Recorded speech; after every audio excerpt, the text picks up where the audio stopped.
Strategi penetapan harga pada produk baru ya. Ini produk baru.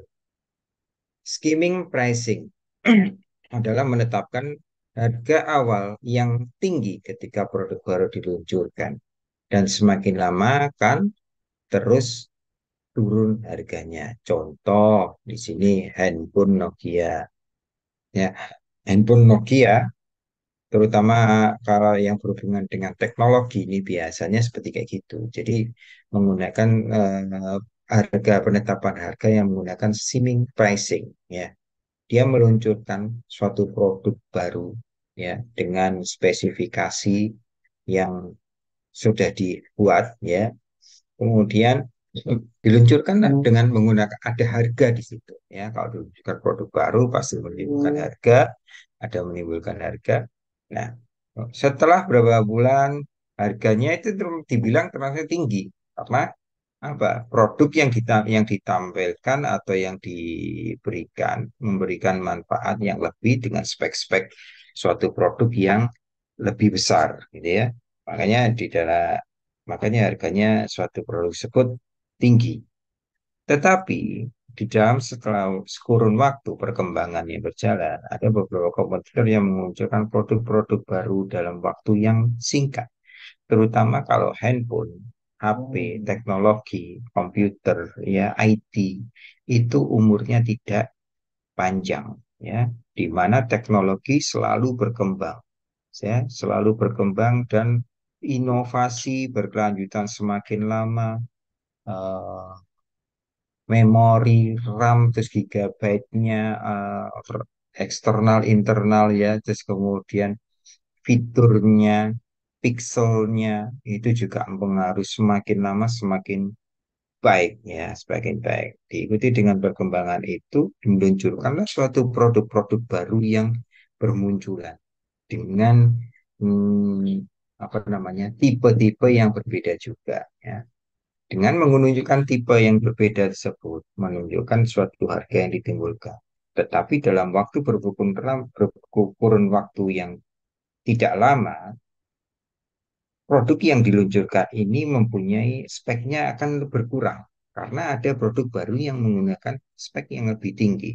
Otomatis secara logika aja ya, ini lama-kelamaan harga tersebut kalau tidak ada yang dilakukan pembelian, ya bukan tidak ada, maksudnya penjualannya sebelum turun, maka langkah yang harus dibutuhkan oleh untuk menetapkan strateginya yaitu menurunkan harga secara pelan-pelan. Tapi harga ini terutama eh, ada beberapa produsen itu yang menurunkan harganya sedikit, tapi diberikan bonus-bonus yang lebih, gitu ya, dengan bonus-bonus yang lebih ada yang seperti itu, sehingga untuk memacu meningkatkan penjualan kembali. Nah ini menggunakan skimming pricing, ya, contohnya HP, Nokia, laptop, komputer, ya, yang berhubungan dengan teknologi.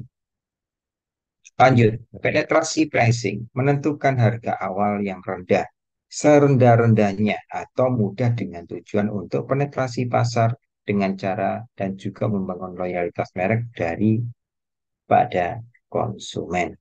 Ya, contohnya tarif layanan operator Tri, Mi Selera Rakyat, ya, terus kemudian Shopin MB dan lain-lain. Ini produk-produk ini produk baru, ya.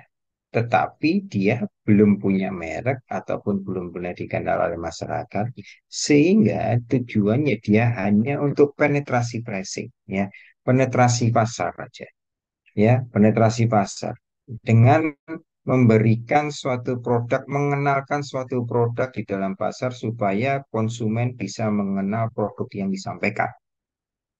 Nah, kalau dengan strategi seperti ini, penetrasi pricingnya, maka harga awal yang disampaikan oleh konsumen itu rendah. Bukan berarti terus rendah, murah dan sebagainya. Murah bukan berarti murahan gitu ya, enggak. Tapi harganya di bawah harga pasar gitu ya. Makanya murah.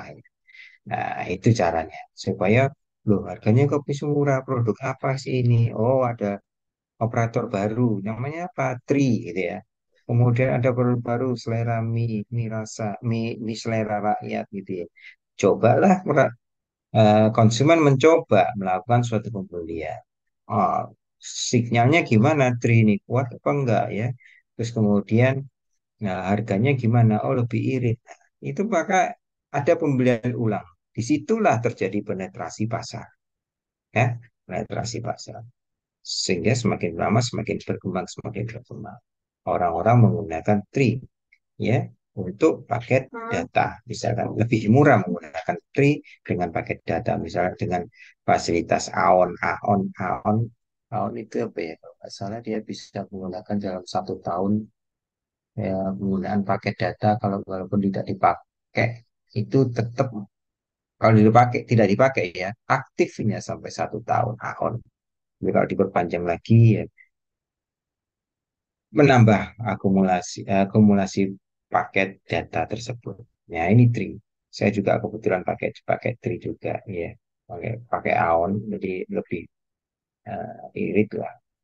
Di mana-mana juga jangkauannya juga ada. Tapi ada beberapa kalau misalkan saya di gunung di pegunungan gitu atau mungkin agak di pelosok Tri tidak nyampe ini nggak bisa. Ini hanya di kota-kota besar aja Tri. Ya. Tuh.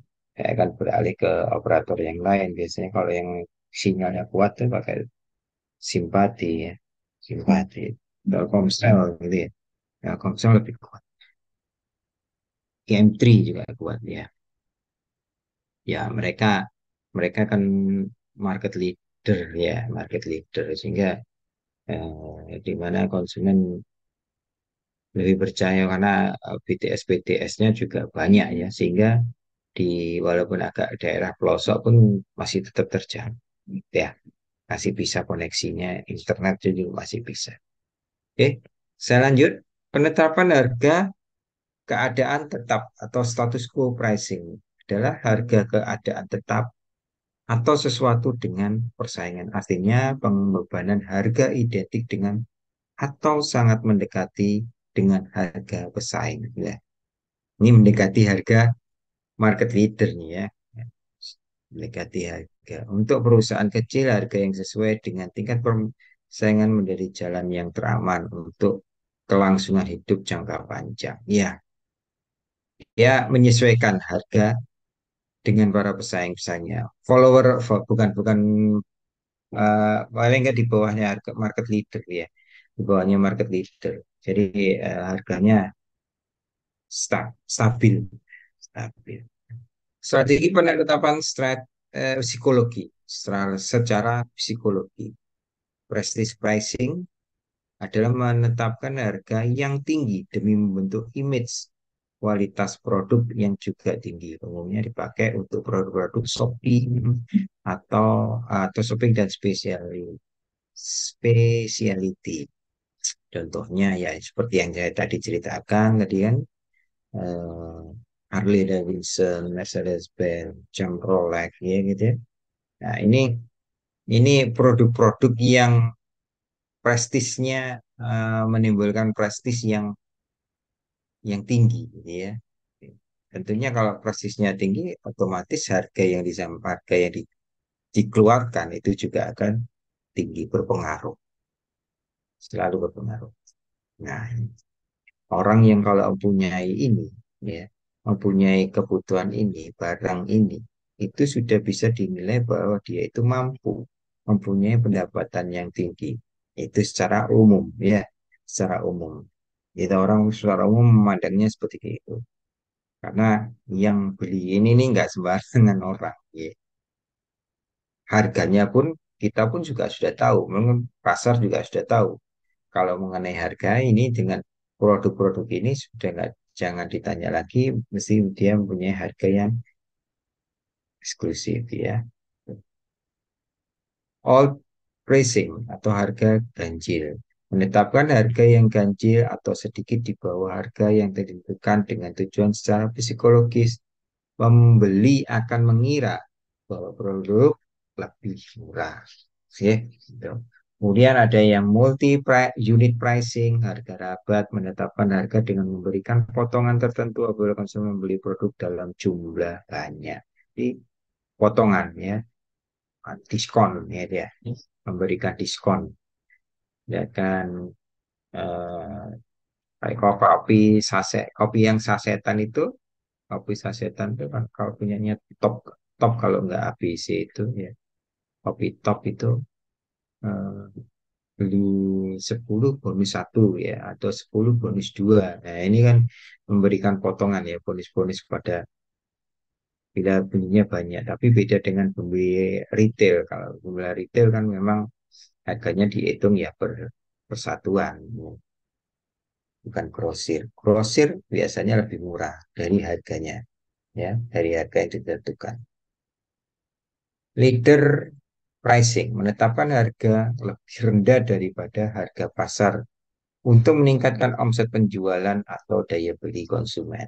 Ini menetapkan harga rendah, orientasinya tadi untuk meningkatkan omset penjualan atau daya beli konsumen. Pricing holding yaitu pemasaran dua atau lebih produk dalam satu kemasan tunggal dengan satu harga khusus. Ya, ini di band di apa di band apa namanya? Digabungkan gitu ya. Digabungkan dengan harga beda produk ya, dengan kemasan yang tunggal dalam satu, terus kemudian harganya satu, padahal bentuknya dua barang juga. Di apa namanya? Di banded apa apa loh Pak saya itu. Ada kan kalau misalkan kita melakukan pembelian eh, sabun cuci bonusnya sabun mandi gitu ya. Nah, ini satu harga dijadikan satu harga. Ini, ya ini pricing bondingnya. Nah, ini harganya dinaikkan sedikit tapi mendapatkan dua produk ya. Tuh. Ada taktik penetapan harga pasar. Yang pertama ya kita tahu diskon. Ya, ada diskon tunai, diskon fungsional, ada diskon musiman. Di mana diskon tunai mengurangi harga yang ditawarkan kepada konsumen sebagai imbalan. Diskon fungsional, diskon terhadap grosir, pengecer, fungsi, penyalur. Nah, ini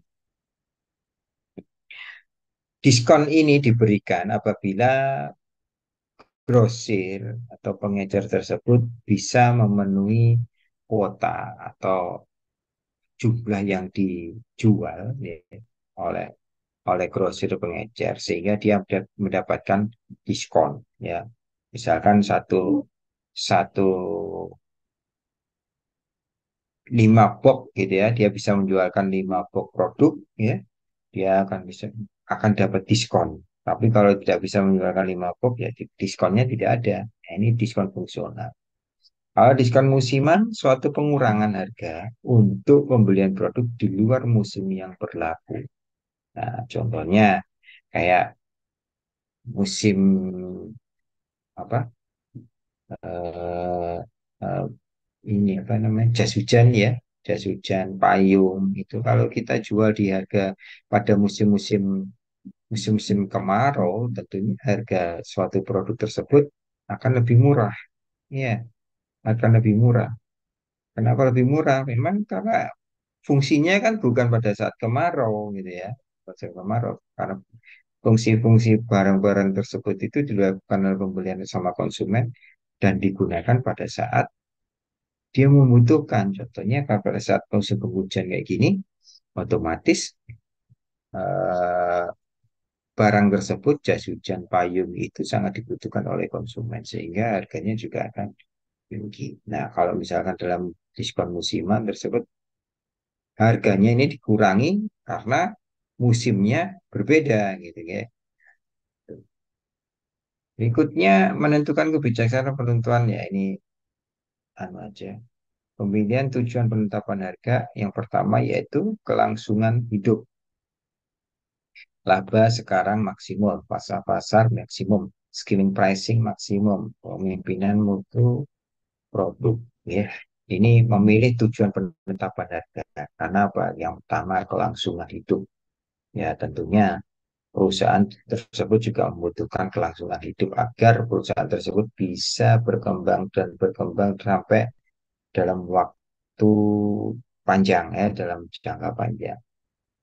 Laba yang diinginkan tentunya juga maksimum dengan harapan harga yang ditetapkan bisa lebih baik ya.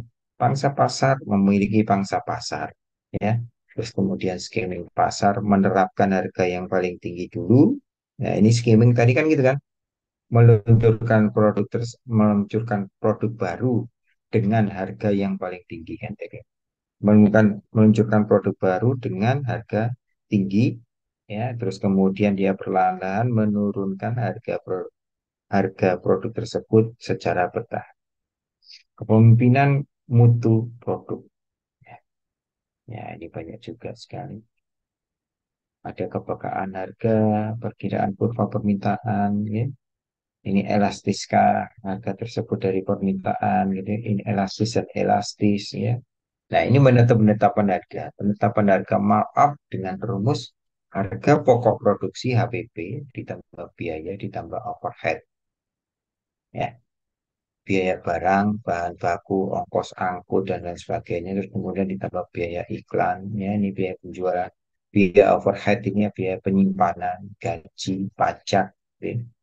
Nah, ini dihitung, semuanya aku dihitung, dijumlah, di summary, terus kemudian ketahuan nanti dibagi per unitnya berapa, itu ketemu harga yang ditentukan, ya. Penetapan harga berdasarkan nilai yang dipersepsikan. Penetapan harga sesuai dengan harga berlaku, harga pasar yang berlaku. Penetapan harga tender tertutup. Nah, ini biasanya lelang ya, sistemnya lelang. Jasa ini biasanya. Kebetulan ada yang jasa, ada yang barang juga, tapi sifatnya tender. Kalau tender ini biasanya jumlahnya lebih besar, ya. Lebih besar. Tender itu ditarungkan dibandingkan dengan pesaing-pesaingnya yang mempunyai harga, yang mempunyai produk yang sama, ya, pembeliannya juga dalam dalam jumlah yang besar.